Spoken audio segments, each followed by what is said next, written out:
If you spent much time around Alvin Elbert, you'll quickly learn about two things that he is passionate about, and that's manufacturing and helping young people reach their potential. In today's episode, I'm talking to Alvin about his manufacturing company, ARE Manufacturing, as well as a business he helped start at Newberg High School, Tiger Manufacturing. We'll hear the backstory of ARE, some of the early struggles, the transition to where they are today, as well as future expansion plans. We'll also hear the story of Tiger Manufacturing, a manufacturing business at Newberg High School run by high school students that actually sells their products and pays their employees. And they could even get college credit, so it's a pretty nice gig. Alvin really spearheaded that project and was given the Citizen of the Year award in 2016 for his work with the students as well as all of his other efforts around the community. Alvin really exemplifies the heart of the giving town, and I look forward to sharing his story with all of you. Hi, I'm Daniel Roberts, host of the Giving Town podcast, where we share stories of hope and generosity in Newberg and the surrounding areas. If you're a community leader, a nonprofit volunteer or employee, a service club member, or just someone who cares about our community, then this podcast is for you. We live in an amazing town full of incredible people who are working to make Newberg an even better place to live. This podcast is all about sharing those stories and helping the people in our town be inspired, get involved, and have hope for our future. I also have the Living in Newberg YouTube channel, which is all about what it's like living in Newberg. So if you like these podcasts, you'll probably enjoy that channel as well. This podcast is brought to you by my real estate team, the Joyful Roberts Group, and it's part of our mission to serve this community, not only by providing amazing service to our clients, but also to help Newberg be an even better place to live. So if you're looking to buy or sell a home anywhere around Newberg, reach out to us and we'd be happy to serve you. Well, thanks for tuning in to this episode of the Giving Town podcast, and I hope you enjoy this episode as I talk with Alvin Elbert. All right, Alvin, well, thank you so much for joining me today. It's been a while since we first talked about doing an interview together, but I'm looking forward to learning more about you, about ARE Manufacturing, and also what you've been doing with Tiger Manufacturing and all of that. So thanks for being here today. Yeah, thanks for inviting me. One of the things I also wanted to do is say a quick thank you to Chehalem Property Management for sponsoring this episode. Basically, all their sponsorship dollars go towards social media ads to get this message out to more people in the community. So thank you, Jeff, and thank you to the CPM team. All right, so Alvin, most people know you as the basically your everything ARE Manufacturing. That's kind of your baby. But can you, for people who may not be familiar with that story or how you got involved with that, can you share a bit about the background and kind of the backstory of ARE Manufacturing and where you are now? Okay. Yeah, it probably really started as a kid with just growing up on a family farm and learning how to do things and work pretty young in life. I've actually, by the time I was in high school, I liked working with my hands. I knew I wanted to make stuff. So I decided to be a machinist in high school. Knew nothing about it, but I did woodworking as a hobby and kind of thought, wood metals, got to be more money in metals. so I kind of made that decision out of high school, went to Oregon Tech in Klamath Falls, got an associate degree in machining. Right out of college, got married, got a job in machining. I mean, it's pretty much a job shop. It'd be like working for me. It's where I started. And then I got an opportunity to work for a small dental manufacturer that needed help running their CNC department. Or really, it wasn't running, so they needed somebody to run it. So I went and took that job on and did that. After a couple of years of that, I just kind of realized that, I really liked making decisions and making the decision process of machining, and I'd like to just make all the decisions. So I decided to start my own business. So that was in 1980. I was 23 years old. So, and I started in my garage part-time, worked, had a full-time machining job, and did the ARE part-time in my garage, and did that for about 4 years. I actually I actually hooked up with DCI, dental equipment manufacturer in town, and it was founded by John Spencer, and John was selling out of the basement of his house, and I was making his parts in my garage. Well, honestly, he grew, made me grow too. So by the time 1984, I actually quit my full-time job, and I've done ARE manufacturing ever since then. Okay. So And where does the name ARE come from? ARE is just my initial. Okay, I was wondering that. So I have ARE is I have ARE. So So 4 years you were making parts out of your garage, Yeah. right? And then what was that like, taking that leap to say, okay, I'm now going from doing this as a hobby and quitting your full-time job to actually starting the company? I don't know. I was too scared about it because I knew it's what we were going to do. You know, I've been waiting for it to happen a long time. But 6 months into it, almost failed completely. I wasn't charging enough money. So I actually raised my prices like 50% because I could tell that, you know, when you're doing it part-time, you got another job. And also I was able to use equipment where I was working. Yeah, I could charge less. Yeah. So I had to raise my prices, and then things turned around. But yeah, it was kind of scary about 6 months in, whether or not I was going to keep going because we were trying to tap everything out. Wow. And so how did you go from being in your garage to going into your first facility? We basically, like I said, John Spencer founded DCI, and he needed a place. I needed a place. He had acreage out in Dundee. So we actually built a little small shop on his facility. We both had about 1,000 square feet. Okay. And we grew out of that immediately. And so we actually bought property on Springbrook Road, which is where we currently are right now. So that was in 1987, and ended up building a place over there, and been kind of just growing and expanding a little bit ever since. So now we're in a 17,000 square foot building. We actually are in construction phase right now and adding another 10,000 square feet on. So is it ever interesting looking back? I mean, so 1980 you started, 1984 you said, we're doing this full time. 6 months in, you almost failed. And then 3 years later, 1987, you have, was it at the time, was it 17,000 square feet, or did you slowly expand that? I only built 4,500. Okay. I have 2 buildings on the property, so, and it was actually 3 properties I bought a year apart. So Gotcha. altogether, it's about 18 acres. Okay. So, I mean, that must have been, so I mean, being a small business owner, right now it's just me and my parents. I don't have any actual employees, more just partners. But going from where it's just you to then hiring employees and buying some of your big pieces of equipment, what was that like? it was always, you always got to keep investing, especially in our business. I mean, it's just really heavy equipment expenses.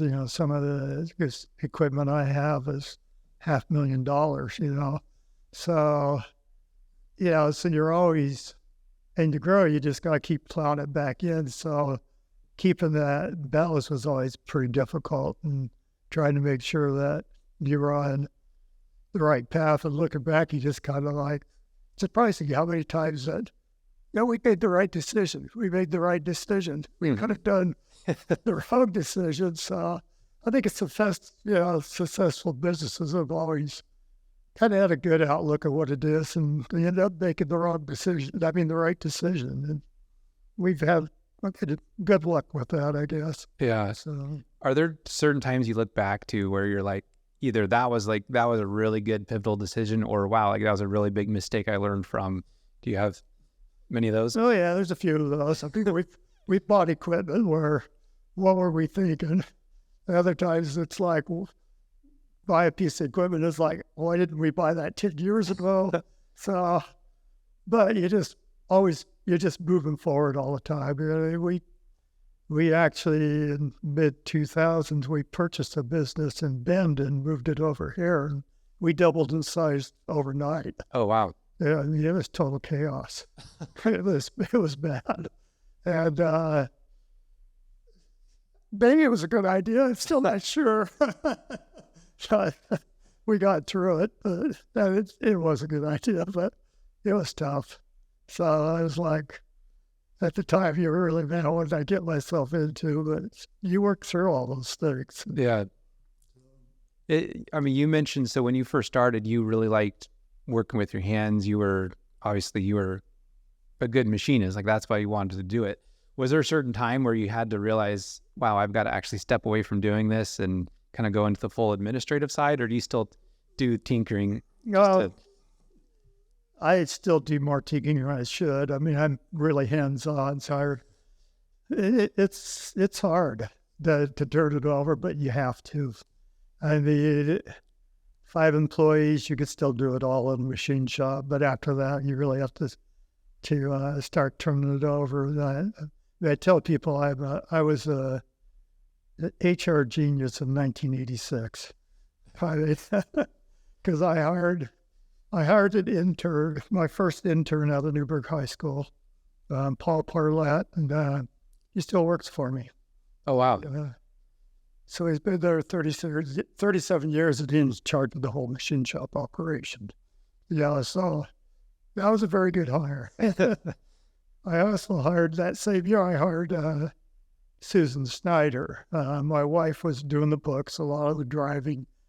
She finally decided taking scrap barrels into the scrap recycler or pickup with 2 infant child was enough. So we had to hire somebody. We ended up hiring Susan Snyder, and she worked for me for 33 years. And so just phenomenal employee, just perfect right-hand person for me. Yeah. So it worked pretty well.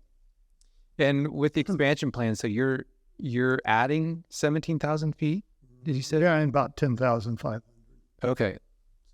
So you're going from, wait, how much space you have right now again? 17,000. Okay. So you have 17, you're adding 10. Yeah. Okay. So, I mean, what is that like? I mean, that's almost doubling again.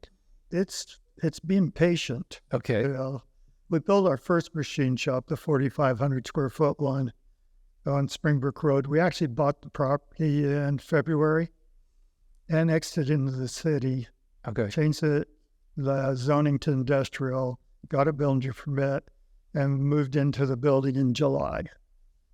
Okay. So we basically, 5 months? Yeah. Wait, so what stage is the building in? Well, this Right is that first building. That's how I Oh, so you're saying, okay. to do all that work. It's like, that's actually fast. Took us 4.5 months just to get a building permit this time. So it was being patient. Yeah. And it is crazy expensive. So at this stage, you're basically getting the building permit, and then there's all the hoops you have to jump through. We've done all that. We have a Okay. permit. We poured concrete. They've got the metal structure up. So Oh, okay. they're about ready to put the siding on. Okay. So it's been moving along since we got the permit, but it was a really slow process getting to that part. Yeah. But I think the city is starting to work on that, so hopefully that gets better for people in the future. Yeah, there's definitely been some motivation in the city to try to make things a little easier on businesses. I know it's still expensive. No. Hopefully it continues to get better. So what do you think you'll be in there actually with machines and all that working? Sometime next year. We're actually, they get done. We still have a lot of work to do inside for electrical, and we have doing some floor covering, some stuff like that. So, Gotcha. but sometime next year we'll be in there and doing it, using it. Mostly we're just kind of spreading out where we're really tight in the building we have right now. So we'll be able to spread out a little bit more and operate a little smoothly, I think. Okay. One other thing I wanted to talk about, and maybe for a good portion of this episode, is with Tiger Manufacturing. So that's been a big passion of yours, and you've really been instrumental in that whole process. So can you share about Tiger Manufacturing, how that all came about, your involvement with that? Sure. It really started about 15 years ago. We had such a shortage of machinists, experienced machinists, we actually decided not to hire any more machinists.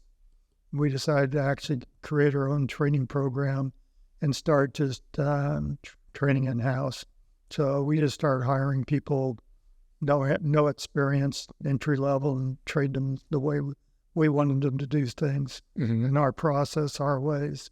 Through that process, we also about the same time started lean manufacturing, which is just a whole way of operating your business to eliminate waste. And so we did a lot of that. And so we changed a lot of what we do to really paint by numbers. We documented it so well, it was kind of paint by numbers. And made it really easy to train people. And it was like, we need to we can train. So, and it's like, where do we want to get them? Well, the best would be right out of school. Plus, if we went to school, we could help them understand more about manufacturing. I mean, I really like manufacturing, and they really didn't know much about it. So we could go into the school, and, luckily,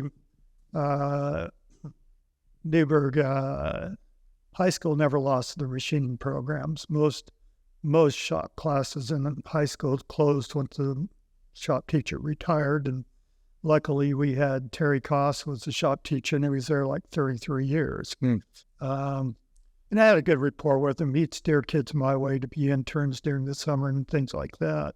So I went in and started helping him a little bit, and I enjoyed it, but I also wanted them to go a little bit higher, the next step up, because they were kind of really guessing on a lot of stuff, and really machining is applied mathematics. It's all math.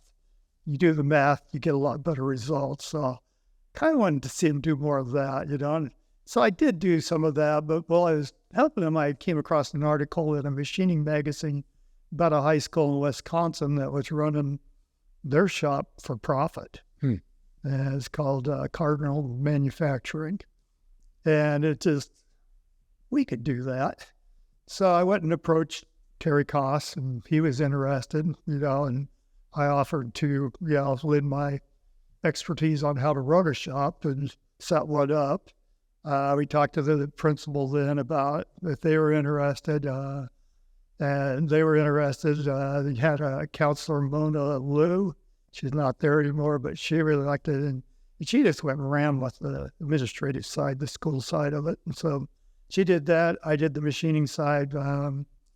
We applied for a $50,000 grant to go and get some equipment to get started. And, and this is like, this time, it was in December or something. They were like, they didn't get the grant. We'll wait till next year. And it's like, we've already created a space. I've got these 4 kids that have been helping me on independent study.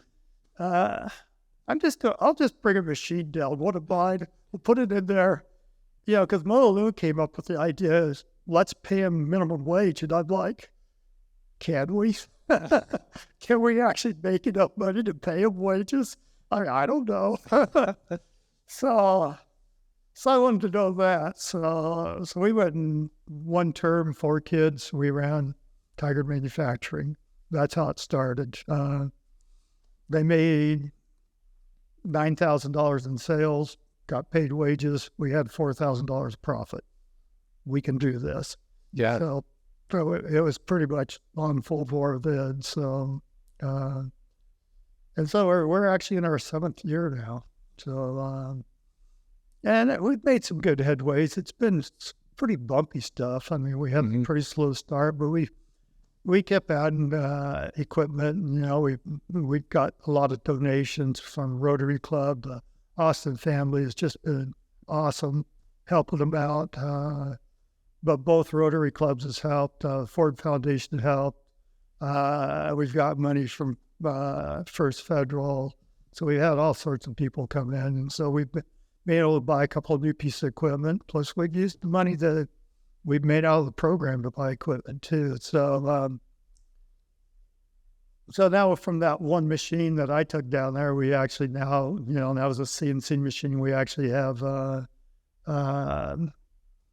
CNC machines right now. So we're definitely making some headway. Yeah. So how does that work as far as the students and the employees? Because some of that is the machining side, but like you found out when you were growing your business, there's also the logistics and the HR type stuff, the administration. So do the students handle all of that as well? But we pretty much let them try to do as much as they can. I mean, the students are actually school district employees. Okay. So they are actually their employees. The district office pretty much just has to handle the money. You really can't get around that. But they're still doing packing lists. They're invoicing the customer. The money actually gets paid to the district, but they're doing pretty much everything else. We try to get them involved in the HR stuff, things like that. And we actually have one student, be our CEO, and that's a really great experience for them. And just seeing, how the money goes together, how the business works, how there's so many moving parts in it. So I think it's a bit eye-opener. We always have we interview the students that want to come into the program because it's more of a junior-senior program. So kids wanting to come in, we actually interview them a year before. We have our CEO do that. Okay. So we let them do a lot of planning. It's kind of, it's like a lot of, it'd be like, here, order this lathe. And it's like, that's $100,000. I want to do that, So it's good for them. Yeah. Well, it's got to be an interesting experience as well, like doing all the sales and in the marketing, especially on top of all of your schoolwork, and also knowing, I imagine there's some of the bumpiness probably comes from, okay, if you have someone who's a junior or senior, they're a great CEO, and then they graduate. Now you got to start all over again and pass all that knowledge along. And we're pretty much always trying to bring the next one along before the last one goes. I mean, this is the first year we've actually had a CEO for 2 years. So our CEO this year was our CEO last year, and that's the first time that's happened. So, and we really want to keep expanding the program. I mean, we've got 16 kids in the class, and we've got more equipment and a new facility, but we really would like to get the business department involved because, quite frankly, none of the kids that come into Tiger Ranch actually want to be a CEO. Yeah, because they go there they want to do the machining. So I usually have to talk them into it. Yeah. Is there any headway with getting the business side or like the business department or business classes we need involved? To start working that. I mean, the thing is we're kind of in our 7th year, but there's been a lot of upheaval. It's kind of, we basically have it, slow start, kind of got things rolling. COVID hit, shut us completely down. Slowly came back the next year, but the kids weren't really in the mindset to do school again. So it wasn't really until the next year they got a little better. We were kind of starting rolling again. Then we tore the building down. So we had to move everything to a new place, which luckily Austin Industry came through again for us, gave us a place. But we ran a year there, but we didn't run all the equipment. We didn't have all the space. So we had a decent year. But then we had to tear it all down again, move it into the new space. And now we're trying to get a new space set up. And it's just a lot of extra work and a lot of ups and downs. So we're kind of working more on just trying to get the new space going. But moving forward, we really want to really get some of the other departments involved. And get some more industry partners in it too. I mean, we've had a lot of people helping, but I'd like to get a lot more hands-on people coming in. It's pretty much ARE doing most of it now. Yeah. And I think we'll get there. It's just, just got to get things kind of smoothed out a little bit and get things working a little better. So. Now, is there a website where people can go and actually order and submit proposals or things like that? That's one thing we need to work on because, it was kind of, it's a little hard with the school, being part of the school, and then we've kind of had so much turmoil. We really don't have a website, really. Okay. They basically say they were tagged onto my website. Gotcha. ARE's website. You could go to ARE. You could go to Tiger Manufacturing. You'll see it on it. ARE website. But we really want to get them to have their own. So that's one of the goals by the end of the year is to get it set up to where they can have their own real website that people can go to. But if you search Tiger Manufacturing, you'll probably get directed to the ARE's site, and there will be a link, a part of our site that is about tire manufacturing. So if someone wanted something built and wanted to submit it to Tiger Manufacturing, they would go through the ARE website to do that, or how does that part work? I reach out to the school directly, and Gotcha. Okay. they can reach out to ARE, and we could take it. We could take it, get it in the right people's hands. I mean, one of the things that too is that you can't really drive either, so it's harder to make those contacts because you feel like can't go to meetings very easily. Right. But the kids all like to do everything online anyway, so. So will it be to the point where they'll have a website and then people can actually submit through the website and do it that way? Yeah, I mean that's a lot of times it's good to just see it hands on, just one-on-one too, and direct to people. So we really like that interaction with the kids too. So we like to kind of do that. Yeah. And they can't do everything either. There's limitations, because we only work like an hour and 10 minutes a day. So it's a slow process to get things done a lot. So we have to make sure our customers understand that, and it's the right part. We can't do a super complicated part like we can at ARE. So yeah. So we have to kind of like that, because a lot of times we'll get people wanting us to design from something for them. It's a hard thing for a high school group to do, and especially if we're really trying to make a profit. Yeah. So we have to kind of be a little bit selective about what we do. That makes sense. Yeah, I know the Chamber of Commerce, we recently started getting the new plaques for businesses from Tiger Manufacturing, which I thought was kind of cool. And that's a fairly simple part. It's mostly just engraving. You put the design on there. But I was just curious how other businesses, if people wanted to support Tiger Manufacturing, how they could best do that, what the best way to get involved was. Like I said, you can go there through the website. You can actually get a hold of somebody and ask questions about it. I mean, I don't think we really have the capability to upload a drawing or something like we do it at ARE, but we definitely would be interested in talking to more people. Their biggest customer is ARE Manufacturing, so I wouldn't mind some other customers. Yeah.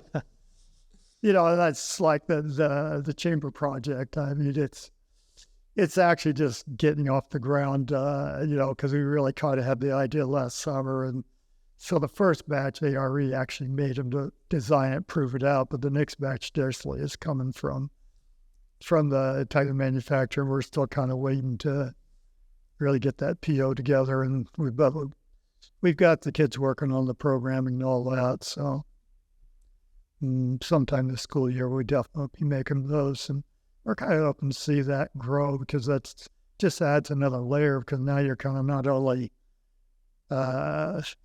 machining stuff, making stuff, but you're actually kind of marketing your own product there, because we could take that plaque to McMinnville, Tiger, Sherwood.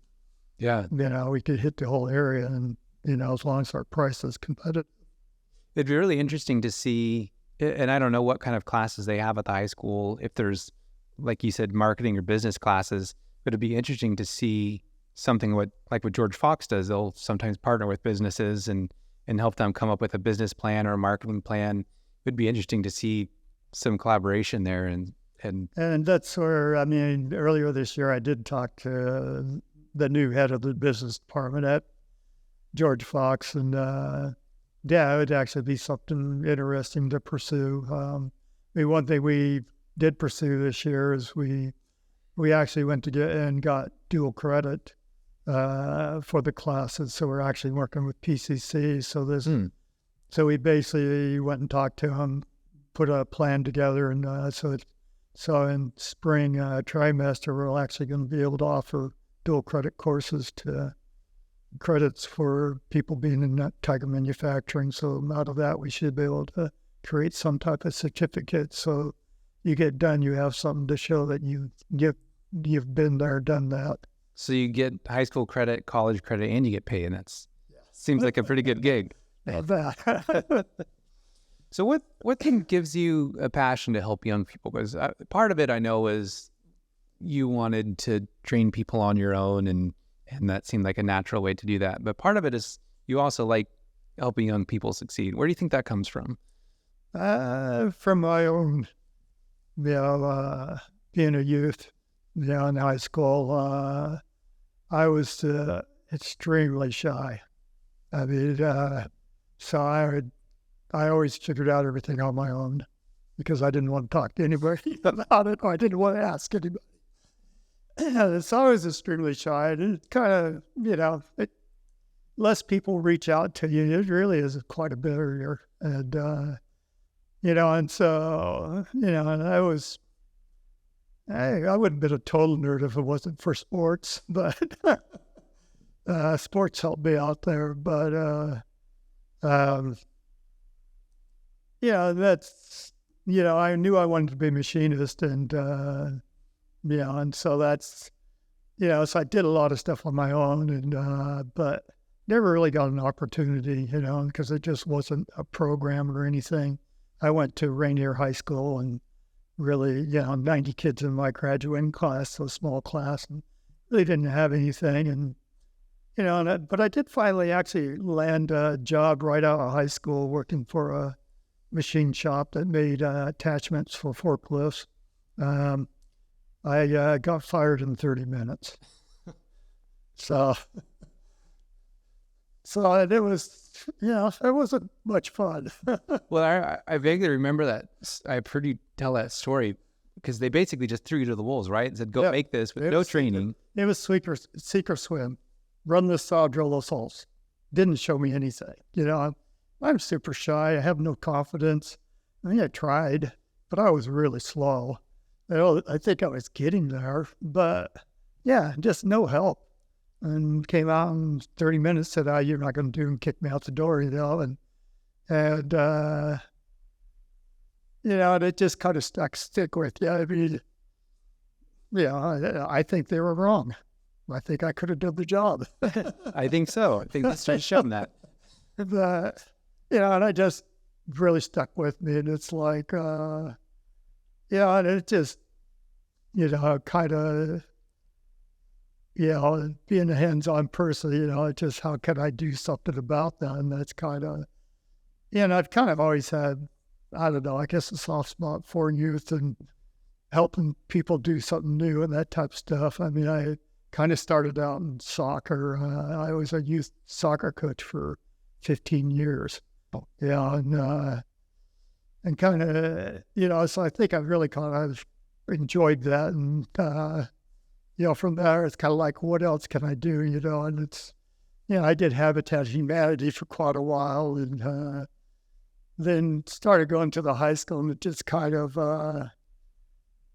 it's like, this is kind of what they need, but it's also, that's a big time commitment to do. Yeah.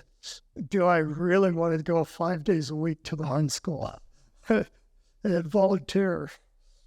It was a tough decision. And I actually, one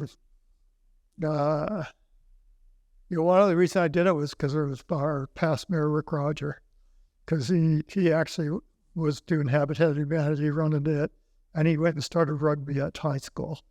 And so he's there every day, and it's like, so I took the inspiration from him. I mean, if he could do that, I could do it. So I signed on, and it's been fun. Yeah. Enjoyed it. It's easier now because I kind of turned over day-to-day operation at the machine shop. So I'm not in charge of the day-to-day stuff anymore. So it frees up a lot of time for me now. Yeah.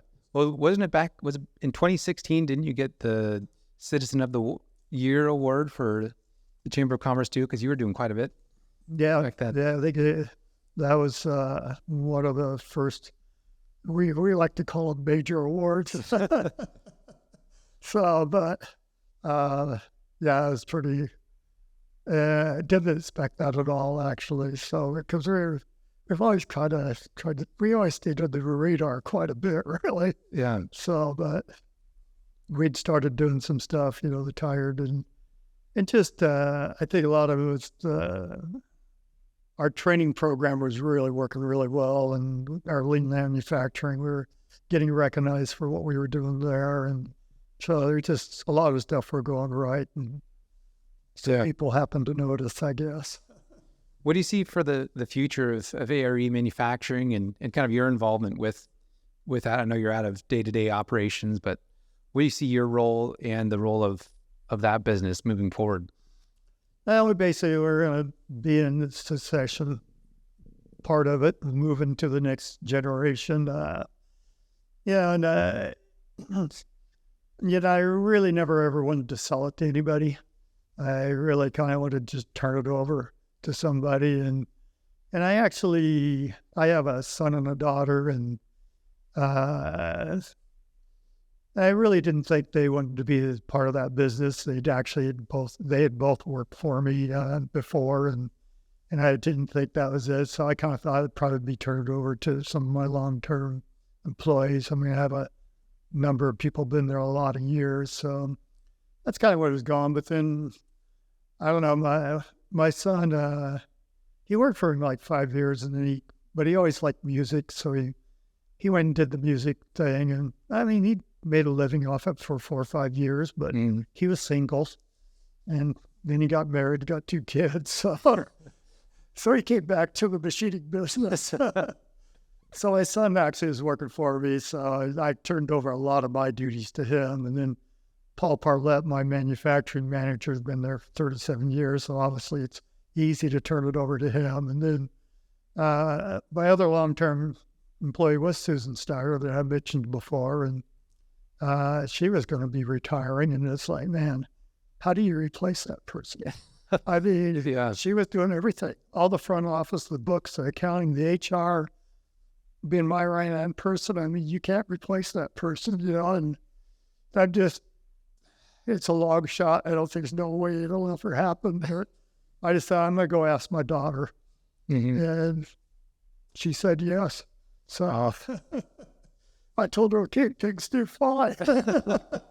So my daughter actually came back and took over that position. So I'm feeling pretty comfortable between my daughter, my son, and Paul out on the shop. I really turned it over to those 3 people and gave them the responsibility. And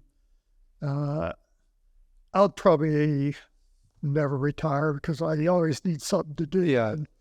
And so I like being part of the whole thing. So, but I'll turn more and more over to them. I'll end up turning our ownership over, but I don't know if I'll ever retire. But it kind of seems like the way to go. I think of the people who love what they do and then retire, and they're so bored, and they hate their lives. So it's kind of nice to be able to work on your own terms and have the involvement you want, and be able to help out Lincoln Tiger manufacturing where you want. Seems like better than retirement, at least to me on my side of things. And Tiger manufacturing, I mean, I tell them I'll do it for another 5 years, but it seems like I tell them that every year. So I don't know. So I don't know when that 5 years ever ends up ending. So, but it's been a lot of fun and just a lot of support. The administration at the high school just been good to work with, and just always behind it. Easy to, it's. I think sometimes they should question me more, but it seems like I could do anything. But I think we just have a really good understanding, and it's growing, and I think it's really a flagship program for really, and I mean, I get benefit out of it too. I mean, I think out of our internship program, Tiger Manufacturing, I rather internship program out of the last 5 years, I think we've hired 8, 9 machinists. Oh, wow. So, and so we also get a lot of them. I mean, I'll have interns that work for maybe 4 or 5 years because they start in high school and work all the summers. And I had 2 that just moved on after 4 years because they went community college and lived at home and worked 30 hours for me and went to school. And so I've had a lot of success like that. I have one individual that I hired, I think 6 years ago, that just phenomenal machinist. And, and just looking at it, it's like, you could run a machine shop better than me. So why don't you I suggest you start a machine shop. And so that's what he did. And, Wow. and we supported him. We let him use our equipment on off hours. So once till he got enough equipment, he has a couple of pieces of equipment at home now, and he's only down to 1 or 2 days a week now because he's got plenty of work to do. But I was just really honored to help him do it because he would have hit the ceiling at our place and not been there that long anyway. So we might as well get him to stay longer by helping him do that. So, well, it's got to feel really good to be able to have that role in helping someone go off on their own and giving them the support, like you said, that you didn't really have. And I guess in a sense you had it with John Spencer with DCI, right. But it's nice to be able to help the next generation with that.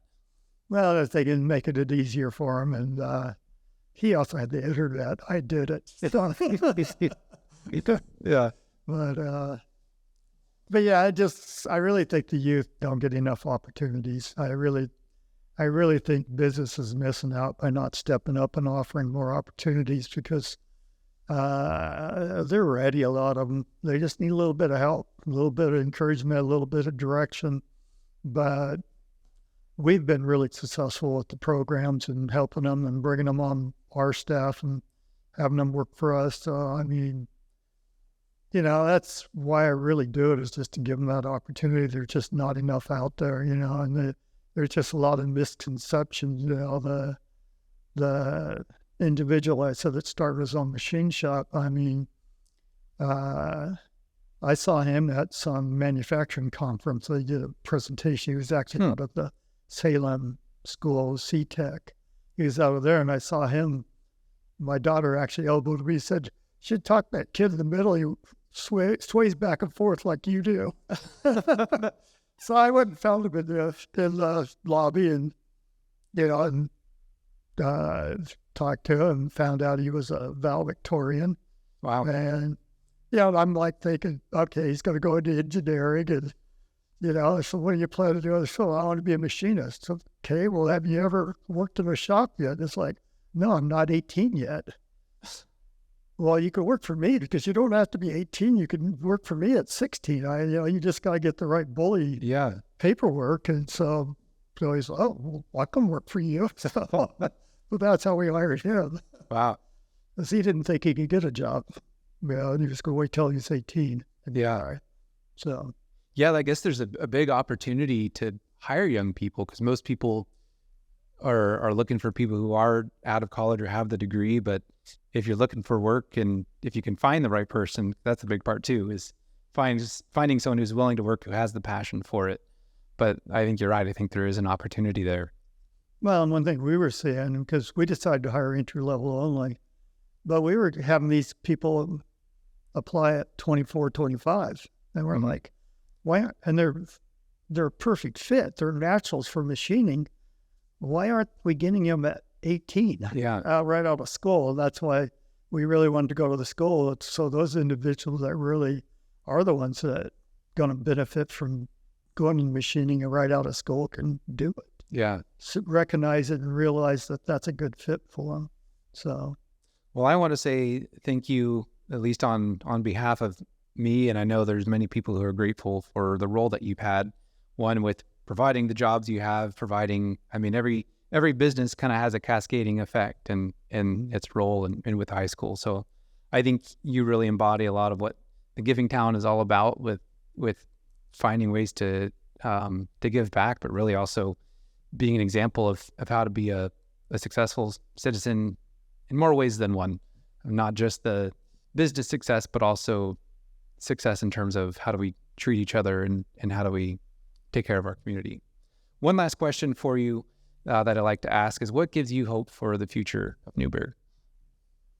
Well, man, I think we're just a good community. I mean, I've been in the community for over 40 years and seen a lot of change, but I just think it's a good community. It's got a good history. I really like that Yamhill County has more manufacturing by percentage than any other county in the state. So, I didn't realize. That's interesting. I didn't realize that. Yeah, because you got DCI and mostly ADAC. Yeah.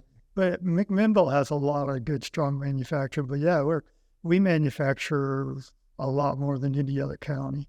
So, wow. So I like that. I mean, I like being in the community with ADAC, and that ADAC is so strong, and we're going to make it in the United States, and we're going to make it, here. And so obviously that's pretty big for me too, because that's what I do, is I make it here. Yeah.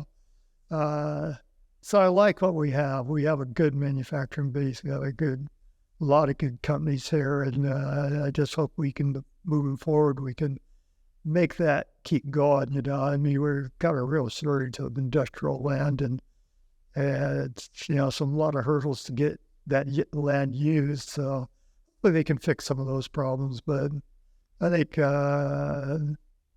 we're definitely moving in the right direction. And like I said, I just like our location, like where we're at. I like Oregon. I've never lived anywhere else. So yeah.